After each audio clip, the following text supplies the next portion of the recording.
नमस्कार प्यारे साथियों, मैं अंजीश मौर्य आप सभी का स्वागत करता हूं आपके अपने YouTube channel expert online classes में। प्यारे साथियों, आज हम लोग देखिए लेक्चर नंबर 2 यहां पर ट्रांसफार्मर का पढ़ने वाले हैं। लेक्चर नंबर 1 में ट्रांसफार्मर का working principle, basic construction, difference between core type transformer and shell type transformer, power transformer और डिस्ट्रीब्यूशन ट्रांसफार्मर में इतना हम लोग टॉपिक को देख चुके हैं।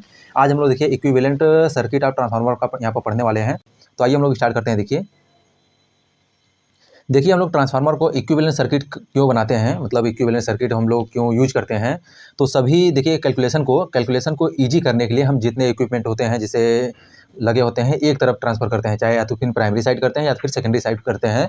तो मेन रूप से कैलकुलेशन को ईजी करने के लिए हम लोग इक्विवेलेंट सर्किट को बनाते हैं। ठीक है, तो देखिए यहाँ पर इसमें लिखा है ट्रांसफार्मर कैलकुलेशन को ईजी करने के लिए उसके सभी अवयव को, मतलब कंपोनेंट को एक तरफ स्थानांतरित मतलब ट्रांसफ़र कर दिया जाता है जिसमें वे सभी इलेक्ट्रिकली कनेक्टेड होते हैं।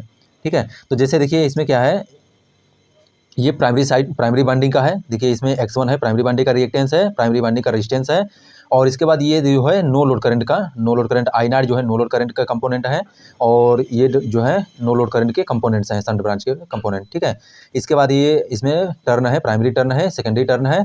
और ये सेकेंडरी वाइंडिंग का रेजिस्टेंस है R2 और सेकेंडरी वाइंडिंग का रिएक्टेंस जो है वो X2 है।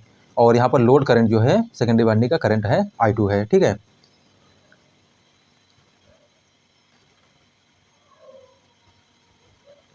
इसके बाद देखिए इसमें प्राइमरी देखिए R1 और R2 जो है प्राइमरी एंड सेकेंडरी वाइंडिंग के रेजिस्टेंस हैं, प्राइमरी वाइंडिंग और सेकेंडरी वाइंडिंग के रेजिस्टेंस हैं।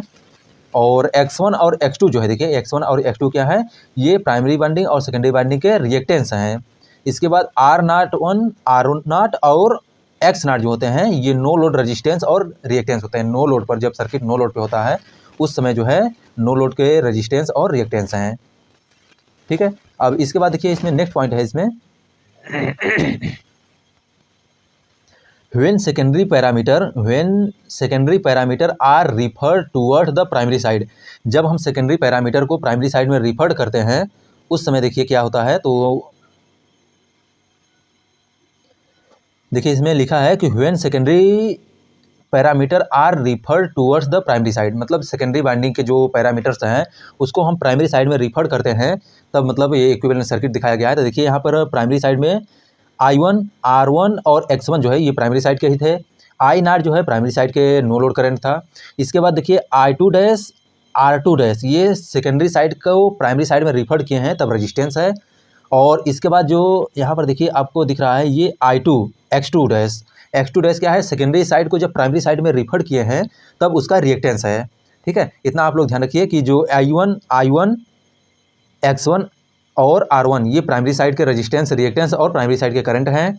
और इसके बाद I2 dash, R2 dash, X2 dash ये सेकेंडरी को जब हम प्राइमरी साइड में रिफर्ड किए हैं तब क्या है, बाइंडिंग का रेजिस्टेंस है, बाइंडिंग के रिएक्टेंस हैं और सेकेंडरी बाइंडिंग का करंट है। और इसके बाद E1 जो है देखिए प्राइमरी साइड का इंड्यूस्ड EMF है। तो इसमें देखिए हम लोग कैसे कैसे करते हैं इसको सॉल्यूशन, इसको देखते हैं हम लोग। देखिए तो सबसे पहले क्या है, देखिए इसमें फर्स्ट अप्रॉक्सीमेशन क्या होता है। देखिए पहला अप्रॉक्सीमेशन मतलब पहला हम लोग क्या मानते हैं, क्या करते हैं, तो no load current shunt branch के सोर्स को साइड में शिफ्ट करते हैं। मतलब नो लोड करंट जो होता है I0 जो होता है उसको हम लोग कहाँ करेंगे, सोर्स साइड करेंगे। पहले देखिए कहाँ था, ये बीच में था। देखिए यहाँ पर देखिए नो लोड करंट कहाँ पर था, देखिए यहाँ पर बीच में था। I1 R1 ये आपका I1 देखिए यहाँ पर था और ये नो लोड करंट वाला जो है ये मिडिल में था।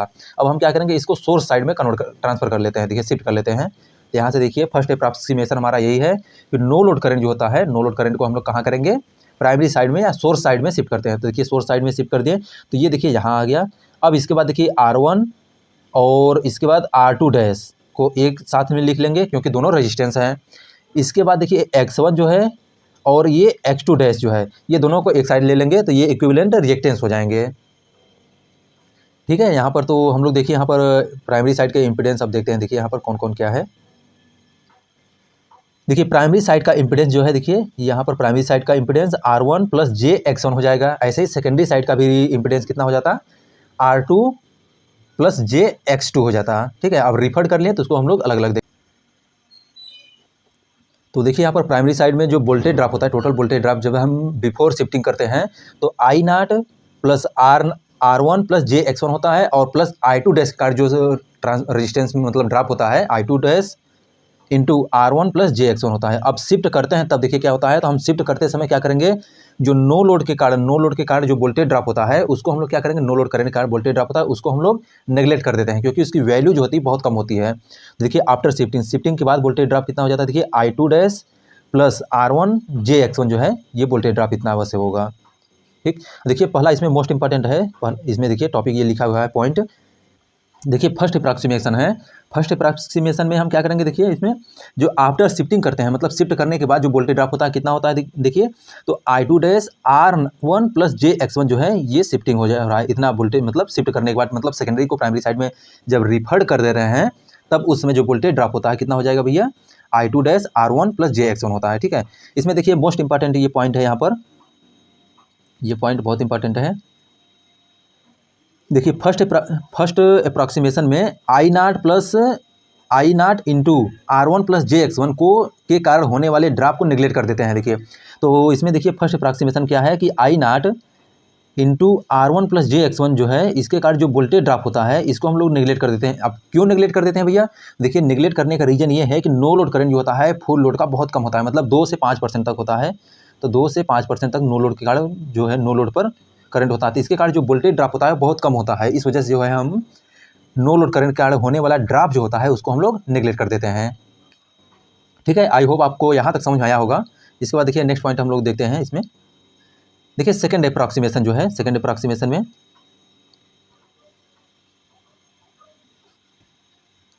देखिए इसमें नो लोड करंट जो है इसमें देखिए सेकंड अप्रॉक्सीमेशन में I1 जो वैल्यू निकल के आती है, देखिए I1 करंट कितना होता है, तो I1 equal to I0 plus I2 dash जो है I0 प्लस I2 डैश।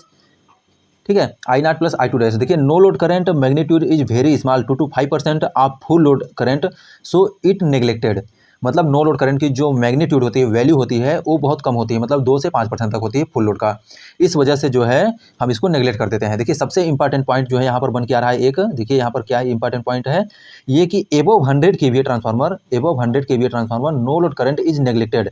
अगर ट्रांसफार्मर की रेटिंग जो है 100 kVA से एबव है तो हम जो नो लोड करंट होता है उसको हम लोग क्या करते हैं, नेगलेक्ट कर देते हैं। लेकिन जैसे आपका डिस्ट्रीब्यूशन ट्रांसफार्मर होते हैं, अगर 25 kVA का ड्राई ट्रांसफार्मर होते हैं, इन सभी में हम नो लोड करंट को नेगलेक्ट नहीं कर सकते हैं। ठीक है, तो यहाँ से देखिए हम निगलेक्ट कर देते हैं, जब नो लोड करंट के कंपोनेंट को हम लोग निगलेक्ट कर देते हैं तब इसके बाद बचता क्या है, तो यहाँ पर देखिए R1 X1 R2 डैश और X2 डैश ये हमारा इक्विवेलेंट बच रहा है इतना। इसके बाद V1 I1 करंट फ्लो हो रही है इसमें। अब देखिए equivalent total equivalent transformer shifting to primary side जो शिफ्ट कर रहे हैं उस समय जो मतलब इक्विवेलेंट रेजिस्टेंस है तो कितना हो जाएगा, देखिए R01 equal to R2 plus R1 plus R2 dash, R1 plus R2 dash ये प्राइमरी साइड सेकेंडरी को प्राइमरी साइड में शिफ्ट कर रहे हैं तब ये इक्विवेलेंट रेजिस्टेंस हो जाएगा। ऐसे ही इक्विवेलेंट रिएक्टेंस जो होता है देखिए कितना हो जाएगा, X01 equal to X1 plus X2 dash. ठीक है, रिएक्टेंस कितना हो जाएगा, यहाँ से देखिए वैल्यू निकल के आ जाएगी, रिएक्टेंस जो है टोटल रिएक्टेंस कितना हो जाएगा, X01 equal to X1 plus X2 dash. ठीक है, रेजिस्टेंस इक्विवेलेंट रेजिस्टेंस कितना हो जाएगा भैया, देखिए तो यहाँ से R1 प्लस R2 डैश और इक्विवेलेंट रिएक्टेंस जो है R01 equal to X1 plus X2 dash. ठीक है, ये ध्यान रखिएगा, आप लोग डायरेक्टली न्यूमेरिकल पूछ लेता है कितना न्यूमेरिकल, तो इसको निकालने के लिए ये मोस्ट इंपॉर्टेंट है दोनों। इसके बाद देखिए यहाँ से हम इक्विवेलेंट जब बनाते हैं इसको तो देखिए इक्विवेलेंट रेजिस्टेंस ये आपका इक्विवेलेंट प्राइमरी साइड सेकेंडरी को रिफर किए हैं प्राइमरी साइड में, तो R01 इक्विवेलेंट रेजिस्टेंस है और X01 जो है इक्विवेलेंट रिएक्टेंस है। तो टोटल इंपीडेंस कितना हो जाएगा, देखिए टोटल इंपीडेंस Z01 है, Z01 की वैल्यू कितनी हो जाएगी, तो R01 प्लस JX01 हो जाएगी, Z01 की वैल्यू हो जाएगी। ठीक है, देखिए थर्ड अप्रॉक्सीमेशन क्या है, देखिए थर्ड अप्रॉक्सीमेशन में जो है थर्ड अप्रॉक्सीमेशन क्या है भैया, देखिए तो थर्ड अप्रॉक्सीमेशन में है देखिए वाइंडिंग रेजिस्टेंस को नेगलेक्ट करते हैं हम लोग, जो वाइंडिंग का रेजिस्टेंस होता है, क्योंकि रेजिस्टेंस देखिए बहुत नॉमिनल होता है, थोड़ा सा मतलब होता है 0.001 में ऐसे मतलब अप्रॉक्सीमेट वैल्यू होता है, तो हम लोग जो बाइंडिंग के रेजिस्टेंस होता है वाइंडिंग के रेजिस्टेंस को नेगलेक्ट कर देते हैं। तो देखिए यहाँ पर ये इंपॉर्टेंट, इसको आप लोग नोट कर लीजिएगा कि above 500 kVA R01 can be neglected, मतलब 500 kVA से अगर ऊपर ट्रांसफार्मर है तो उसमें हम बाइंडिंग रेजिस्टेंस को क्या करते हैं, नेगलेक्ट कर देते हैं। ठीक है, तो डिस्ट्रीब्यूशन ट्रांसफार्मर जो होता है देखिए 500 kVA से नीचे के होते हैं और जो पावर ट्रांसफार्मर होते हैं वो सभी 500 kVA से एबव में होते हैं। तो यहाँ पर जो जितने भी मतलब 500 kVA से एबव रहेंगे ट्रांसफार्मर, उसमें बाइंडिंग रेजिस्टेंस को आप नेगलेक्ट कर देते हैं। तो जब बाइंडिंग रेजिस्टेंस को नेगलेक्ट कर देंगे तो बचेगा क्या भैया, देखिए आपके पास बचेगा केवल ट्रांसफार्मर बाइंडिंग में X01 रिएक्टेंस बस बचेगा, इक्विवेलेंट रिएक्टेंस। इक्विवेलेंट रिएक्टेंस कितना हो जाएगा, देखिए आपका X01 और प्लस X01 इक्वल टू कितना हो जाएगा आपका X1 और प्लस X2 डैश हो जाएगा। तो यहाँ से देखिए रिफर्ड वैल्यू अब हम लोग फाइंड करेंगे, रिफर्ड वैल्यू कितना कितना होता है किसका। तो यहाँ से देखिए हम लोग रिफर्ड वैल्यू को देखते हैं कैसे निकालते हैं रिफर्ड वैल्यू को, और कितना कितना किसमें होता है। तो देखिए रेजिस्टेंस के लिए देखिए पर यूनिट कॉपर लॉस जो होता है वो सेम होता है दोनों साइड का, चाहे प्राइमरी साइड का निकालिए चाहे सेकेंडरी साइड का निकालिए। पर यूनिट जो कॉपर लॉस होता है सेम होता है। पर यूनिट वोल्टेज जितने भी आप पर यूनिट निकालेंगे, per unit copper loss, per unit binding resistance, per unit reactance, per unit voltage regulation, per unit EMF, जितने भी ये सब होते हैं पर यूनिट में, वो सभी प्राइमरी साइड का निकालिए या सेकेंडरी साइड का निकालिए, दोनों हमेशा सेम रहेंगे। ठीक है, तो secondary winding to referred primary side, अगर सेकेंडरी बाइंडिंग को प्राइमरी साइड में रिफर्ड करते हैं तो उस समय रेजिस्टेंस क्या होगा, देखिए इसको हम लोग पहले देखते हैं। तो देखिए सेकेंडरी को जब हम प्राइमरी साइड में रिफर करते हैं तो उस समय देखिए जो ड्रॉप होता है वो क्या रहेगा, पावर। आप जानते हैं कि ट्रांसफार्मर में पावर जो होता है वो सेम होता है। ठीक है, तो प्राइमरी वाला बोलता है भैया जितना तुम पावर ड्रॉप कराओगे, सेकेंडरी बोलता है भैया उतना हम भी पावर ड्रॉप कराएंगे अपने साइड। अगर मतलब प्राइमरी साइड में जितना पावर ड्रॉप होगा उतना ही पावर ड्रॉप सेकेंडरी साइड में भी होगा, ये पक्का है। ठीक है, तो यहाँ से देखिए कितना होगा, I2R लॉस जो है ये पावर लॉस हो रहा है प्राइमरी साइड में, और सेकेंडरी साइड में भी पावर लॉस कितना हो रहा है, I2 इंटू R2 हो रहा है। ठीक है, तो यहाँ से R2 डैश की वैल्यू जो निकालेंगे देखिए, तो I2 अपान कितना हो जाएगा, I1 हो जाएगा, और करंट है तो इसका स्क्वायर रहेगा, तो I2 अपान I1 स्क्वायर इंटू R2 हो जाएगा। I2 अपान I1 ट्रांसफॉर्मेशन रेशियो आप लोग जानते हैं कि N2/N1 equal to V2/V1 equal to E2/E1 equal to I1/I2 होता है। यहाँ से I2/I1 की वैल्यू कितनी हो जाएगी, 1/K हो जाएगा। अगर इसको I2/I1 करेंगे तो ये 1/K हो जाएगा, तो यहाँ से इसकी वैल्यू 1/K हो जाएगा। देखिए R2 डैश की वैल्यू जो निकल के आई है कितनी हो जाएगी, R2 अपान K स्क्वायर हो जाएगा।